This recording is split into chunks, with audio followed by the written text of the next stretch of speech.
Assalamu alaikum. Today class we have to discuss the last topic of chapter number 3, that is selecting the project manager. In the previous lecture we have discussed about the attributes of a project manager के वो किस तरीके से ऐसी कौन सी खूबियाँ special demands होती हैं project manager को हायर करने के लिए कि उसके पास एडुकेट रिसोर्सेज होनी चाहिए.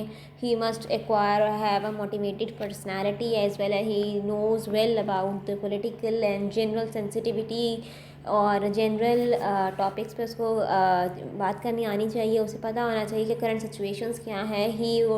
जो प्रोजेक्ट मैनेजर है वो टेक्निकल स्किल्स के लिहाज से भी काफ़ी अवेयर होना चाहिए.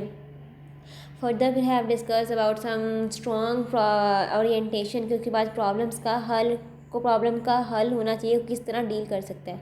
बेसिकली जो हमने डिस्कस किया था the previous lecture that was about the special demands जो कि एक प्रोजेक्ट मैनेजर के तौर पे एक प्रोजेक्ट मैनेजर में होनी चाहिए. द रिक्वायरमेंट्स क्या ली हूँ. नाउ वी विल डिस्कस क्या now if you are hiring a project manager internally or externally, what attributes should a manager or CEO has to see in that particular person. तो अब select करने के बाद है तो वो कहते हैं कि जी अब कौन से एट्रीब्यूट्स होने चाहिए जो हमने डिस्कस कर लिए हैं.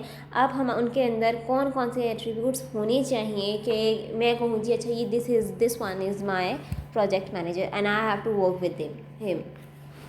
चलिए सबसे पहले वो बात करते हैं गर्ल्स एट्रीब्यूट स्किल्स और क्वालिटीज़. 3 बातें करते हैं वो कि हम एक प्रोजेक्ट मैनेजर के अंदर एट्रीब्यूट स्किल्स और क्वालिटीज़ होनी चाहिए. वो कौन कौन सी. Number 1 is a strong technical background.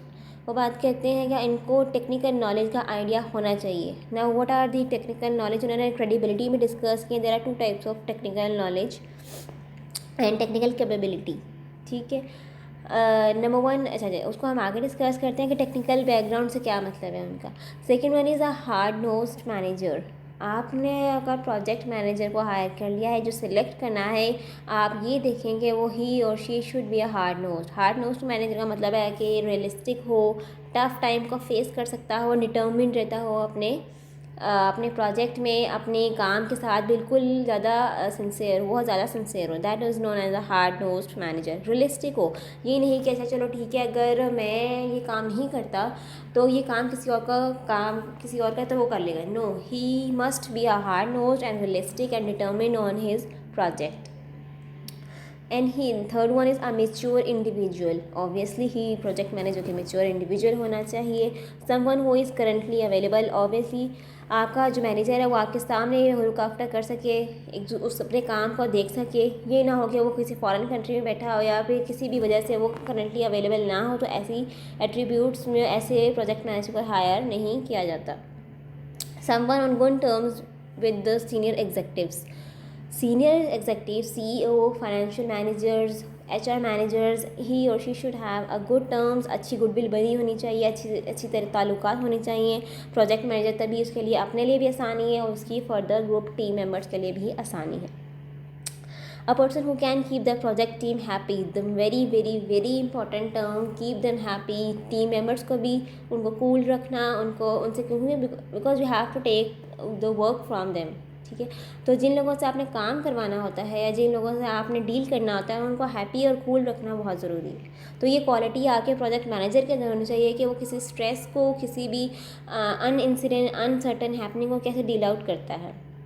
One who has worked in several departments. Obviously ये हमने पिछले प्रोजेक्ट मैनेजर की मेन कैरेक्टरिस्टिक्स में पढ़ा था कि जो अगर आप प्रोजेक्ट मैनेजर को हायर कर रहे हैं तो उसकी टेक्निकल नॉलेज के साथ साथ डिफरेंट डिपार्टमेंट से उसका अगर नीचे से ऊपर वो गया है, नीचे डिपार्टमेंट से काम करते हुए ऊपर गया, इट मीन्स कि he is well capable and he knows the all departments, all tactics and other different department things. It is very important. इसकी प्लस पॉइंट हो जाएगा a person who can walk on और part of the waters, यानी कि जो अपनी मर्ज़ी से काम कर सकता हो. ठीक है. उसके बाद इतनी ताकत होनी चाहिए या इतनी पावर होनी चाहिए कि वो अपनी बात अपने सीनियर एग्जीक्यूटिव सामने रख सके. ठीक है. और अपनी मर्ज़ी से काम करवा सके, काम कर भी सके और काम करवा सके. That is very important. कुछ लोग मैनेजर्स होते हैं वो काम करवा ही नहीं सकते, लेकिन प्रोजेक्ट मैनेजर का ये सलाहियत होनी चाहिए कि वो किसी और से काम करवा सके. अच्छा जी, फिर बात करते हैं जी कि एक पीएम के लिए यानी कि प्रोजेक्ट मैनेजर के लिए सिर्फ स्किल्स का होना ज़रूरी नहीं है। अच्छा, उसको वर्ड आता है, उसको माइक्रोसॉफ्ट एक्सेल आता है, उसके अंदर different credibility, sensitivity and leadership qualities होनी चाहिए। क्रेडिबिलिटी वो बात करते हैं, there are 2 types of credibility. एक होती है टेक्निकल क्रेडिबिलिटी और एक होती है हमारे पास एडमिनिस्ट्रेटिवली क्रेडिबिलिटी। अच्छा जी, टेक्निकल क्रेडिबिलिटी से क्या मतलब है? प्रोजेक्ट मैनेजर जो आपका पीएम है, जो first of all he should be a credible in terms of technical मतलब ये है जिस बैकग्राउंड से वो आया है, ठीक है, जिस बैकग्राउंड से वो आया है, जिस जो प्रोजेक्ट करने जा रहा है उसका पॉजिटिव रिलेशनशिप होना चाहिए उसके प्रोजेक्ट के साथ। अगर तो वो अकाउंटिंग के फील्ड से का प्रोजेक्ट है, अगर तो उसे लॉ के फील्ड से उसका कोई प्रोजेक्ट है, अगर उसे साइकोलॉजी की फील्ड से उसका कोई ताल्लुक है प्रोजेक्ट का, तो उसको उसके सारे बैकग्राउंड, सारी हिस्ट्री पता आना चाहिए। लेट्स से फॉर एग्जाम्पल अगर मैं बात करूँ प्रोजेक्ट में, उसको कोई प्रोजेक्ट मिला है किसी अकाउंटिंग का, तो he project manager should know about the accounting principles, he should know about the materialistic concept. उसे पता होना चाहिए ड्यूअल कंसेप्ट क्या होता है, उसे पता होना चाहिए कंजर्वेटिव कंसेप्ट क्या है, उसे पता होना चाहिए गैप क्या है, जनरली एक्सेप्टेड अकाउंटिंग प्रिंसिपल्स क्या होते हैं, उसे पता होना चाहिए कि अकाउंटिंग में dual entry system, single entry system क्या है, उसे पता होना चाहिए कि जी अकाउंटिंग में कॉस्ट सीजीएस किसे कहते हैं, उसकी स्टेटमेंट कैसे बनती है, व्हाट आर रिटेन अर्निंग्स। तो बेसिकली टेक्निकल क्रेडिबिलिटी का मतलब यह है कि he PM should know about the technical aspects from his specific and respective field, चाहे वो लॉ का है, चाहे वो साइकोलॉजी का है, चाहे वो किसी रिलीजन या हिस्ट्री से है, चाहे आपका प्रोजेक्ट किसी मेज़ कुर्सी से है, उसे पता होना चाहिए वुड कौन सी यूज़ होनी चाहिए वुड कितने किस्म की वुड होती है। तो ये सारी बातें आपकी पीएम की नॉलेज में होनी चाहिए। अगर वो प्रोजेक्ट को एक्सेप्ट करने के बाद ये चीज़ें देखता है, तो प्रोजेक्ट मैनेजर को अगर नहीं पता तो it would be a bad decision कि आपने प्रोजेक्ट मैनेजर को कुछ आइडिया नहीं है, तो पैसा ज़ाया ही होगा, आपकी कॉस्ट, आप उसको किसी तरह बेनिफिशियल तरीके में लेकर आ नहीं सकते, ठीक है। सेकेंड है आगे, the PM must be administratively credible. कितने टाइम पीरियड में कितना काम करना है, कितने एम्प्लॉयज़ के साथ काम करना है, किस एम्प्लॉय को किस टाइम पे बुलाना है, किस एम्प्लॉय को कितना तनख्वाह देनी है, सारे एडमिनिस्ट्रेटिव जो काम है वो पीएम के पास होने चाहिए, क्योंकि इख्तियार उसके पास है। अगर इख्तियार उसके पास है तो उसके बाद एडमिनिस्ट्रेटिव स्टाफ जो है वो क्रेडिबिलिटी भी उसके पास है कि उसे पता आना चाहिए कि उसने कितने सीनियर मैनेजर के रिपोर्ट करना है, कितने लोगों से काम लेना है और कितने टाइम पर काम कंप्लीट करना है, ठीक है। Number 2, sensitivity, that is very important कि एक पर्सनल इंटेलेक्चुअल एट्रीब्यूट है आपका पीएम का कि वो अपने काम पर ज़्यादा तरजीह दे एज़ कम्पेयर टू कि अगर कोई कॉन्फ्लिक्ट अराइज हो गया है, ही और she should be a conflict handler. I repeat, he और she should be a conflict handler. अगर किसी स्ट्रेस में आकर वो अपने इंटरपर्सनल जो, चाहे वो उसका पर्सनल मैटर था और वो आकर अपने ऑफिस में बोल रहा है किसी भी वजह से, हालांकि उनकी कोई गलती नहीं थी, तो अगर वो सेंसिटिव है तो वो काम नहीं कर सकता। वो he should be a conflict handler और and make the project team members cool and happy. However it is not an easy task for a PM कि वो एक पूरे टीम मेंबर्स को साथ लेकर चले और उनको एक अच्छा इन्वायरमेंट फराहम करे। So that's why it is very important. Third one is credibility, sensitivity discuss किया। अब हमें डिस्कस करते हैं leadership, ethics and management style. Obviously जहाँ लीडरशिप नहीं है, जहाँ पे आपको किसी को हुक्म नहीं दे सकते, जहाँ पे आप लीड नहीं कर सकते, you have then you can skip, ठीक है। ये एक लीडरशिप की क्वालिटी है या लीडरशिप का एक एस्पेक्ट है कि जहाँ आप अपने चीज़ों को लीड नहीं कर सकते, you can quit from that particular position और वैकेंसी। इसमें वो गर्ल्स वो बात करते हैं कि लीडरशिप इंटेलेक्चुअल हो जाए, ठीक है, इंटेलेक्चुअल आईक्यू लेवल जिसको हम कहते हैं, मैनेजरियल एमक्यू या इमोशनल ईक्यू। ये तीनों चीज़ें आपके लीडरशिप के अंदर यानी आपके प्रोजेक्ट मैनेजर के अंदर होनी चाहिए। इंटेलेक्चुअल इन टर्म्स किसे कहते हैं, व्हाट आर इंटेलेक्चुअल। इंटेलेक्चुअल का मतलब यह है कि ही और she should be a competent in critical analysis. उसे हर चीज़ में हाँ हाँ नहीं करनी, जहाँ उसे लगेगा ये चीज़ गलत है तो he should has a right और competent to be a critical analysis. Number 2, intellectual in IQ level, वो उसे अपना विजन और इमेजिनेशन का पता होना चाहिए कि मेरा विजन स्टेटमेंट ये प्रोजेक्ट है मेरा, अब मैंने इसको कंप्लीट करने करते कितना दूर तक लेकर जाना है, कितनी जल्दी कंप्लीट करना है, इसका बेनिफिट क्या होगा मेरे इंटेलेक्चुअली, मुझे क्या इसका बेनिफिट होगा।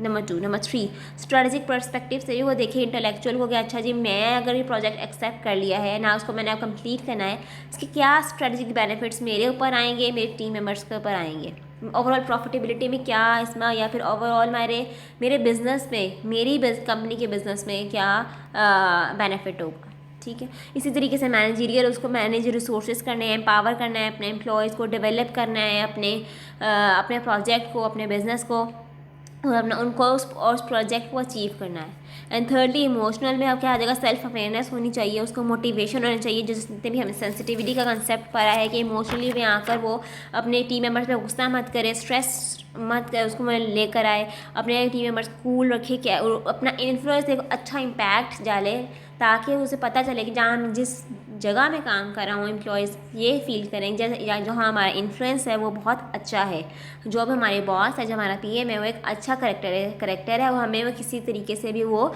लेट डाउन नहीं करता। अगर कोई चीज़ गलती भी हो जाती है तो उसे पीएम को पता होना चाहिए कि मैं किस तरीके से उस चीज़ को हैंडल आउट करना है। जिस तरह से इन 1987 निक्सॉन ने सम एथिकल मिसस्टेप्स बताए थे कि ये चीज़ें ड्यूरिंग योर प्रोजेक्ट होती हैं, like number 1 weird bids and contracts.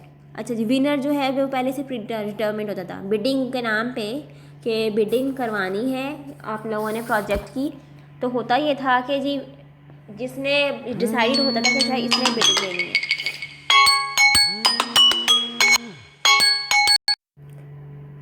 अच्छा जी, फिर वो बात करते हैं कि जी covering for team members, sometimes social relationship ऐसे कायम हुए होते हैं आपस में प्रोजेक्ट में, जो मैनेजर्स होते हैं या प्रोजेक्ट कंपनीज होती हैं, कि वो चाहती है कि हाँ ये प्रोजेक्ट सिर्फ इन 2 कंपनी को मिले और किसी कंपनीज को ना मिले। ठीक है, ग्रुप को हिस्से में क्रिएट कर लेते हैं वो, taking shortcuts to meet deadlines और बजट्स, अपने बजट को कम से कम रखने के लिए या फिर आपको डेडलाइन को मीट करने के लिए वो शॉर्टकट्स अपना लेते हैं। यू कैन से क्या नेगेटिव वेज, या फिर कुछ सिफारिश वगैरह कि अच्छा जो लगा बजट इतना था तो हमने इतना पैसा लगाया, बाकी सारा अपनी जेब में। यूजिंग मार्जिनल सब स्टैंडर्ड मटीरियल्स, यूज ही मटीरियल्स वो ऐसा करते हैं, अगर किसी को किसी भी प्रोजेक्ट मिला है किसी बर्थडे पार्टी को ऑर्गेनाइज करने का, तो या फिर कोई चेयर्स का या फिर कोई टेबल्स का या फिर किसी भी इवेंट को मैनेज करने का, तो then they will use the sub standard materials, that is also unethical and मिसस्टेप्स।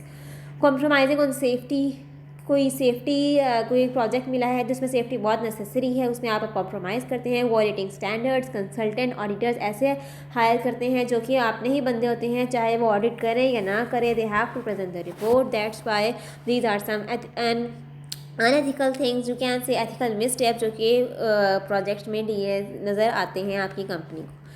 इसी तरीके से अनदर एट्रीब्यूट है कि एबिलिटी टू हैंडल स्ट्रेस को हैंडल करना, अपना स्ट्रेस अपने पे, अपने टीम मेंबर पे किस तरह हैंडल किया जाए, किस तरीके से अपने टीम मेंबर्स को खुश रखा जाए, that is very important for an PM to, that he और she must be able to do some several ways to control his or stress as well as the stress of the team members as well.